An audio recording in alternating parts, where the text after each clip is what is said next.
Welcome to FailCraft, the podcast where we dive into the messy, real side of success and explore how setbacks become the stepping stones to growth and clarity. I'm your host, Ezekiel Iferia, and today's guest is Danielle Young. Danielle lived through a nightmare scenario, severe domestic violence that nearly took her life, followed by recovering alone while raising a newborn. When she tried to heal, she found that the standard solution, traditional talk therapy, failed her. She realized that you cannot talk your way out of trauma when your nervous system is still stuck in fight or flight. So she took matters into her own hands. She became a master certified life coach, a trauma-informed yoga teacher, and a nervous system trainer. She is the author of From Surviving to Thriving, and she's here to talk about why trauma lives in the body, not just the brain, why survival mode is an addiction we have to break, and how to reclaim your life when you've lost your sense of self. So, Danielle, I am very excited to welcome you to Fieldcraft. Thank you very much for joining us today. Yeah, thank you very much for having me. I'm honored to be here. It's great to have you here. So, let's get started, Danielle. You were very open about the fact that traditional therapy didn't work for you. Indeed, that's a scary place to be. So when you go to the experts for help and it doesn't stick, now I'd like to know what was the specific moment where you realized that sitting in the chair and talking about your past was actually keeping you stuck in it, and you thought about finding a different approach. Yeah, so I don't think it was one moment that I realized it. I think it was just sitting there realizing that talking wasn't helping me. I would go home after my appointment and I would still feel stuck. I would still have the nightmares. I would still have the panic attacks. I was still having the repressed memories come up. I was still dealing with the physical aspect of going through trauma. I was having the thoughts and, I could just feel that my body was not okay. I was constantly looking over my shoulder for my abuser, and talking just wasn't getting me to a place of feeling like I didn't have to do that. So I actually stopped going to therapy because I thought I'm spending money and it's just not helping me. There's got to be another reason, or there's got to be another way. And that's when I discovered yoga. All right, all right. Thank you very much for sharing that with us.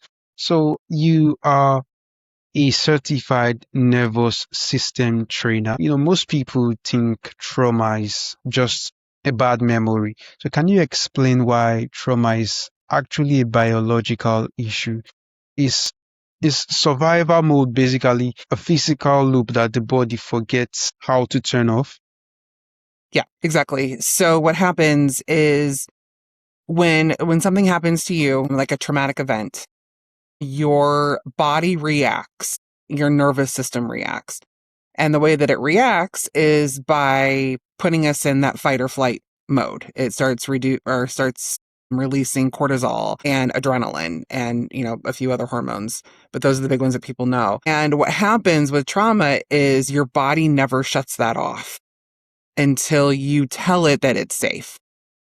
So everything can trigger that fight or flight mode. And when your body understands that it's not running from danger, then it gives you that quick release, but then it goes back to normal. With trauma, it just stays there. And that can lead to a whole host of metabolic disorders, endocrine disorders, autoimmunity. There's so many things that can happen in the body by staying in that state of fight or flight and by keeping that sympathetic nervous system activated. So we often wear the title survival like a badge of honor. But is there a danger in getting stuck in that identity?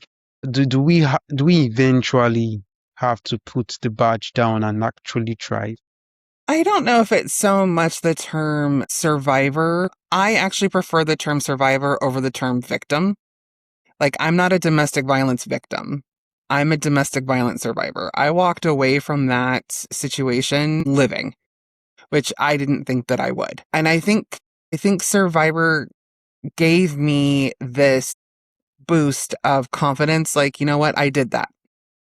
I survived what almost killed me. And I think it really did help me with moving forward because I didn't always think of myself as a survivor. I thought of myself as a victim.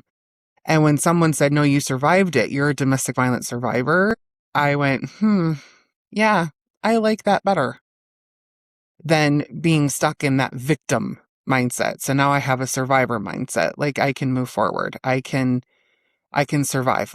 I can do this. I've done it. I'll do it again.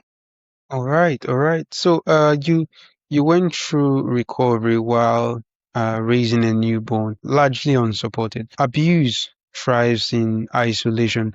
What was the hardest part of healing? Learning how to trust other humans again. I'd like to just hear your own personal part of that healing process. Yeah, learning to trust people again was not easy.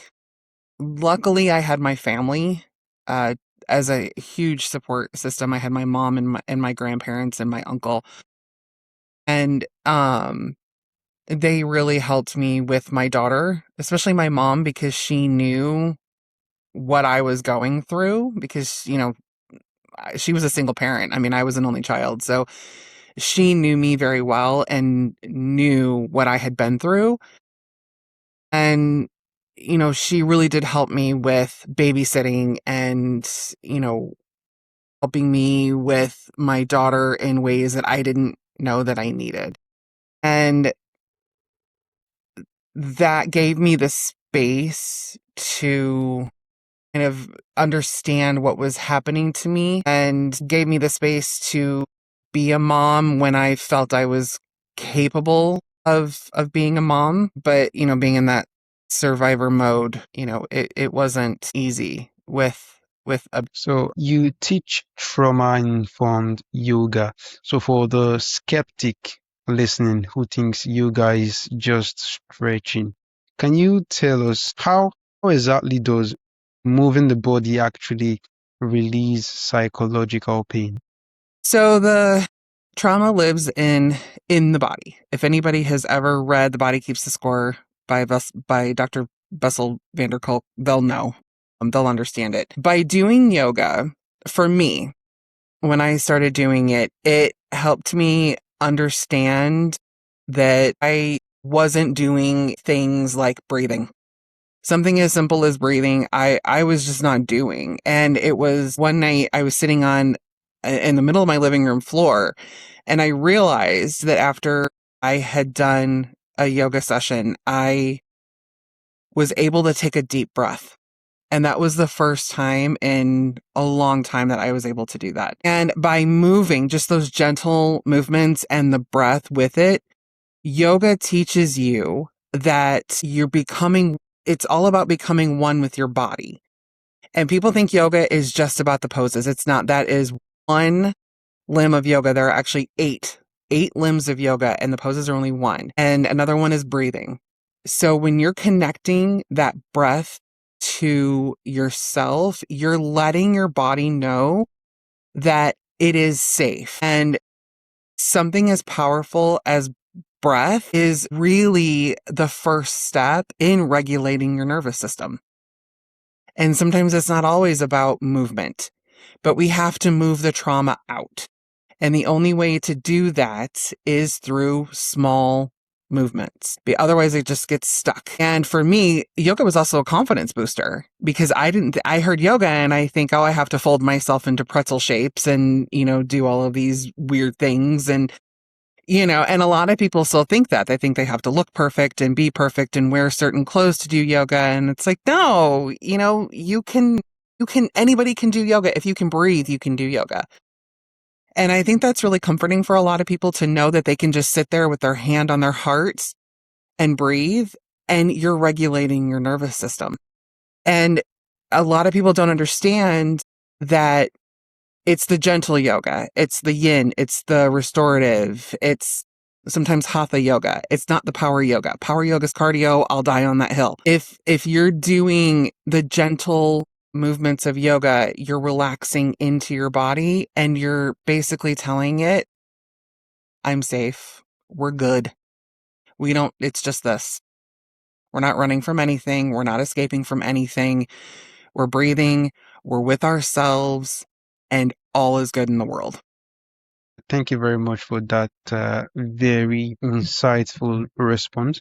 So you talk a lot about boundaries. A lot of women, some women feel guilty setting them because they are taught to be nice.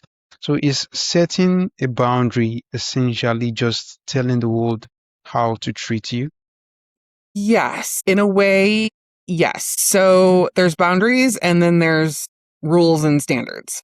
So a boundary is your line, what you are willing to accept from other people. And by setting those boundaries, you're basically saying, this is what I can accept at this time. Anything other than that, no.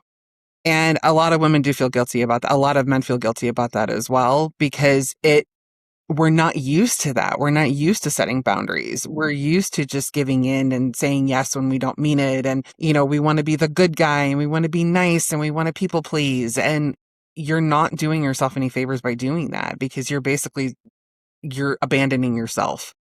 And you're saying, I'm willing to take whatever someone else is willing to give me. And that's also another way that your body recognizes that you're in fight or flight, because as soon as you say yes without meaning it, you're going to tense up. With me, my stomach starts hurting, my head starts hurting. So not setting boundaries, you're also disrupting your nervous system. All right.